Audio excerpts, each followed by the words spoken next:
Hey, what's going on? Today I'm going to be replacing the serpentine belt for the Toyota CHR 2021, and here I'm starting just with a quick inspection. I'm taking off the engine cover, and this is just showing where the nipples are, where the little rubbers go in. Make sure that they don't come off and you don't lose them. Always double check, sometimes they get stuck on the nipples, so make sure you don't lose them and you have all of them together. Now here I'm starting to do an oil leak inspection, and I don't think the car has any oil leak from what I see here. This is just whenever I put the oil back in and it spills a little bit out, so of course it's running down, and that is it. That is what is happening there. And from what I see here, is not that much of a big deal. I'll clean it off. One thing you do want to make sure is that those cables, like this one right here, it's a ground cable. You don't want it full of oil, because then it's not going to start reading the good amount of power from where it's connected if it's all dirty and all full of oil. So always try to keep it clean. I will be cleaning them, and then you can spray a little bit of that sprayer that it's electric cables cleaner, I think it is. I think you should be able to clean a little bit like that, or use something else. But other than that, I'm just running a quick inspection, and I think that the valve cover gasket still has like 10,000 to 15, maybe 20,000 miles before I take it off. Now right now my car has 70,000 miles, so this is what it looks like. A daily driver Toyota CHR 2021. VIN number starts with an N, and this model specifically was made in Turkey, not Japan. I think that the ones in Japan, of course, they start with a J on the VIN number, and I've heard that they have different parts numbers, so you also want to be checking on that. Now, one of the things that I decided to change this serpentine belt is because of what I'm looking at here, right? And basically it's just the threads are broken, and it makes me wonder if it's going just to snap off. This belt has 70,000 miles on it, and it's a Continental original belt from Toyota. I believe it's a Continental what they are using, and the replacement I'm using is also original from Toyota. And this is where we're going to be working today, especially that bolt, that thing that looked like a bolt there, and you see the spring on the back. Well, we're gonna have to compress that spring to be able to get that belt out. Now, if you worked before in cars, you know how they go. You compress the spring or the tensioner, and you just slide out the belt, and the same way you compress the spring or the tensioner, and then you slide in the new belt. It should be super easy. Now, if I follow the manual from Toyota, it tells you to follow a couple of steps that we're gonna be discussing at the end of this video. But for now, I'm planning on doing it like this. I'm skipping at least 3 steps, doing it like this. Now remember, you're watching this video also to learn what not to do, not just how to do the job to be able to get the serpentine back inside. So here you can observe that the tool doesn't go in, and of course it's because there isn't any much space. So also what you can do here in this situation, you can take out the socket and just put the socket in first, and then you can put the tool inside the socket, and that way you will make it fit. And there you should be able to work with it. Now, taking that off, you can also use one of this, which I'm not going to recommend it to do it with. I'm just going to give you an example of what not to do, so you don't mess up anything here. Now, to make more space, of course, I would advise you to take this ground cable out of the way. Definitely you will get a lot of more space. Do not forget to connect the back. Do not forget it. So once you take it off, now look, you have more space, more leverage to be moving the tool or anything that you are going to use to be able to compress that spring. You see how I start moving it a little bit? That is the motion that we're looking for. Exactly that. Once we start pulling with more strength, it should be able to compress that spring more, and we can slide out the belt. Here I'm putting a little bit more pressure. You can see that the belt wants to move. I'm trying to get a better grip, and as you can see, I'm just having a little trouble with it, and at the end I just decided to stop because I was feeling what was happening.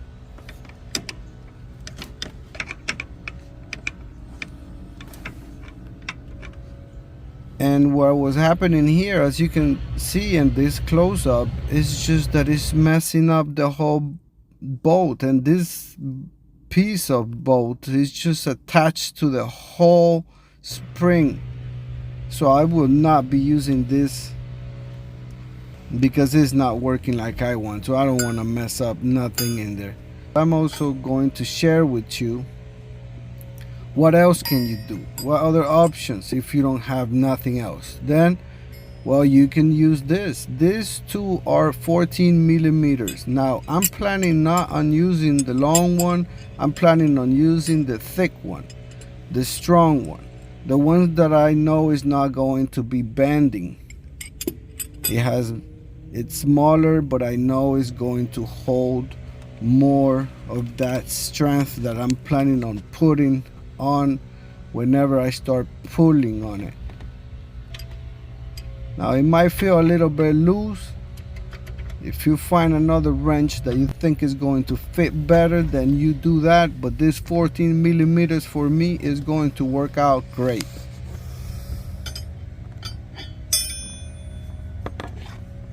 And what you want to do is do something like this, and there you go. That's your handle. Just make sure that it doesn't slip off and you hurt your fingers. And if by any moment when you start pulling it just comes off, it might drop down to the cover on the bottom of the car. But here you can see that it's getting a better grip. It's not going to mess up the bolt, and I'm getting a great grip. So this is just a test. Now when you start doing this, you might want to use a towel on this aluminum pipe. You might want to cover it. You don't want to be rubbing on it like I'm doing here. You don't want to break nothing. This is one of the AC pipe aluminum hoses, or yeah, you don't want to mess that up. So just put a cover on it if you want, if you don't feel that confident. But here you see I'm starting to pull just so you can see how the belt is moving already. So the belt is starting to get loose, and now I need more space. And this is why I'm going to reposition myself. Before I do that, I'm going to pick up my wrench that it fell, and it's easy to get it back. You just open the compartment where you usually do your oil changes, and they should be there. So once you get it back, if it did fall, you want to get as much space. So what I did here, I got that space there, and that's where I'm gonna be pulling. You want to get as much space to be able to pull, but of course I'm not gonna be pulled because it's stuck in that thing. So I'm just gonna pull this up and get it out of there, right there. And now that I know it's out of there, I already have the wrench on as much grip I can get. So now it's just time to pull, and you see I have a lot of space to pull, and it's right there, solid and a good grip. And even though it's like that on the side, with this type of wrench, I think I'm gonna be able to pull this off real quick. So once you're in position, you see, now I'm getting all the grip I need. Now I'm compressing the spring to the fullest, and you can see it right there that the spring even has a space there where it matches with the belt, and that way you know you're compressing to the fullest. Once you start compressing to the fullest, you want to have somebody else either help you hold it there while you take care of taking out that belt, or you need to grab it with your left hand, pull with your left hand, hold it there, and then you take it off the water pump pulley. And the way that you're going to do this is like this. You're going to pull to compress the spring, and what you want to do is get your finger behind the belt, and then you just pull it off with your finger right there. Boom. That's the same way it's going to go back in. That's the same way it's going to go back in. Same procedure. Now here I'm just comparing the old belt with the new belt, just to show you that I don't think it would have snapped off. I think it still has some life in it. It doesn't even look cracked. It was making a little noise, but I think it's because the belt usually, they get little pieces of rocks between those threads there, and thus you might hear a little bit of noise because of that, but not loud, not super loud. It's just regular. Other than that, we are going to reverse the procedure, and what's going to happen is that I'm going to put the belt back on, and it's just going to be the same way but on reverse. You want to grab the tube from the bottom first, and the alternator on top. Once you have them all stretched out like that, the last one you are going to is the water pump pulley. That's the last one you're going to put. Remember, you have to pull on the spring, and that's how it's gonna go back on. You're gonna slide it in on that one, and that will be the end of it, where you just slide it in like that. But you might want to have somebody pulling on that wrench and compressing the spring, so it could make it easier for you. Also, you want to make sure that when he's sitting down, you see how it has a mark? You see how that pulley, that's the water pump pulley, that's the last thing you do.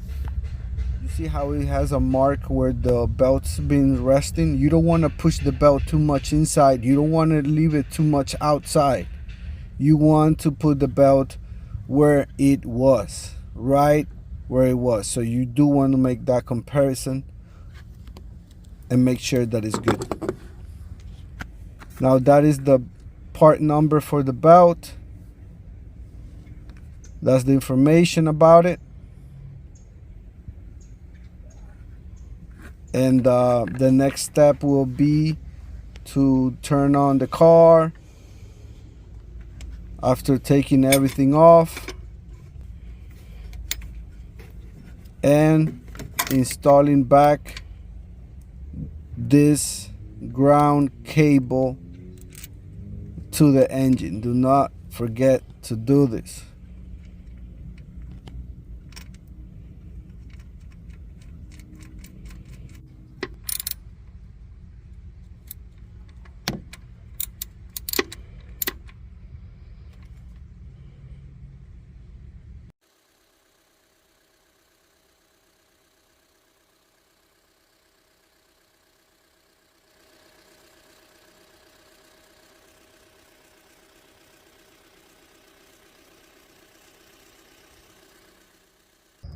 And this is just to show you another way of checking your belt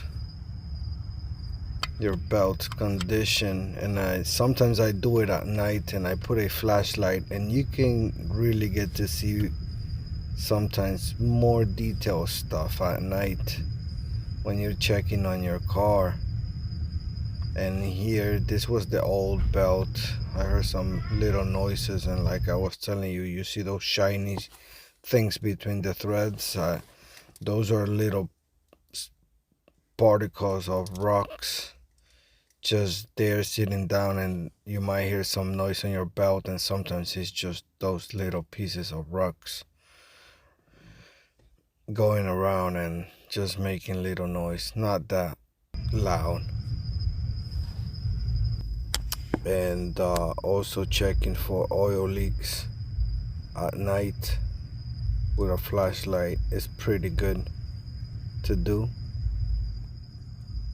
This is one of the things that I also do to check for any oil leaks or any coolant leaks. That sticker right there, you can see that sticker gives you information about the engine. Also, right behind the alternator, you can see there that there is a serial number for the block of the engine, in case you ever look for information about that. And basically here I'm just checking around, and I'm checking for the coolant hoses. And also right below the alternator, you can see that is the thermostat housing. That's the thermostat. The thermostat is in there inside that housing, and I'm just checking to see if I see anything wet, and it just looks dusty, and that is pretty good. So here I'm just gonna give you some information on where I get my parts from. How do I look up some information? It might be useful for you, so I will put the links in the description. So once you're in this page and you put already your car, you can just scroll down here. You'll have the options. You have to press in engine,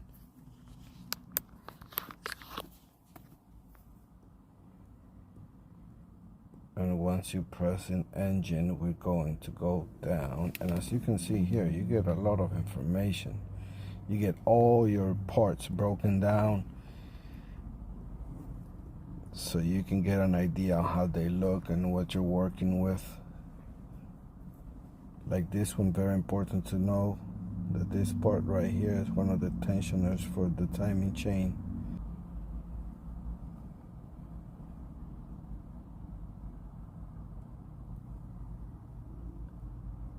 and you have a lot of information here. We keep going down all the way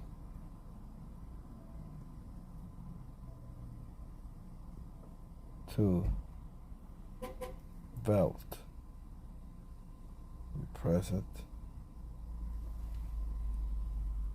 and then here you can see the belt.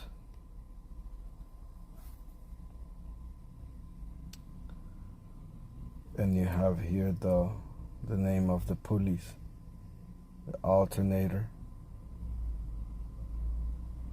the compressor, the AC compressor, the crankshaft is the big one here, the tensioner, and then you have here the water pump. So that is the position of the belt, and this is where you can buy it if you plan on buying your parts. The other step after you find the part, usually you will put your zip code there, here, and then you will find the ones that are around your area, and it gives you the option for you to go and pick it up or for them to ship it to you. And then you have the part right here, and that'll be it. That is the part number, and that is where you get your belt.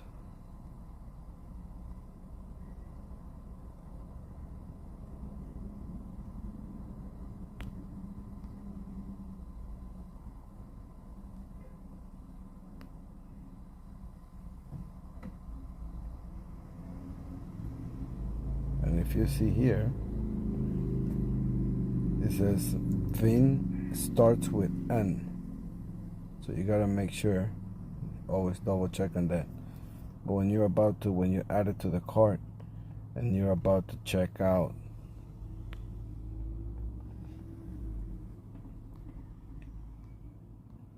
it gives you the option of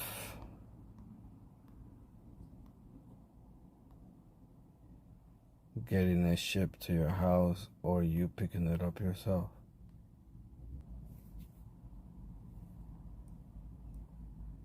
Once you add it to the cart, that's how it looks.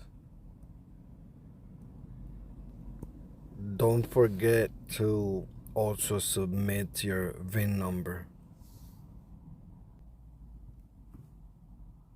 Now, this other website I'm going to show you is the website where you can find the manual, basically to know how to take it off and put it on properly according to the manual.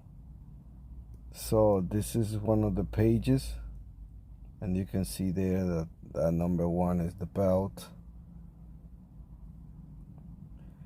And of course you'll be working on your right hand side, your passenger side, the front wheel. This is one of the shields that go there. The engine cover. And this, it gives you an idea of the removal procedure. Obviously you have to lift up the car, put it in a jack, and then take off the wheel, and then take off that cover, that blue cover that is showing you, and then is on this next picture is showing you the bottom and where the screws are, or clips that you have to take off. And then you will come to this part where you are going to be learning about how to compress the spring. And if you see here in this area, there is like a little small rod or a little tube here that once you compress the spring, that you're not even compressing it, you're bending it, as you can see here on the picture. You can see here, when you compress the spring, you're supposed to match this hole here with these lines here. And once you match those two, you are able to put a 5, it's a 5 millimeter hexagon tool that you can put inside according to the manual. And now here on this picture, it shows you that you can either pull from the top or pull from the bottom. Once you take the cover off from here, then you're gonna have all this space to work with. Next time, I think I'm gonna do it with the instructions, just to make another video and have fun with it. The way that I did it, I end up taking off the tire,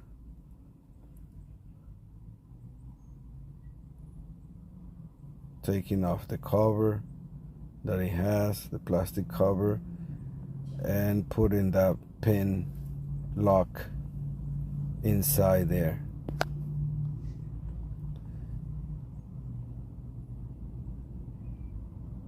I'm going to put these links on the description so you can have access to them and you can read them and go through them on your own time. Very easy instructions to follow. Super easy job to do.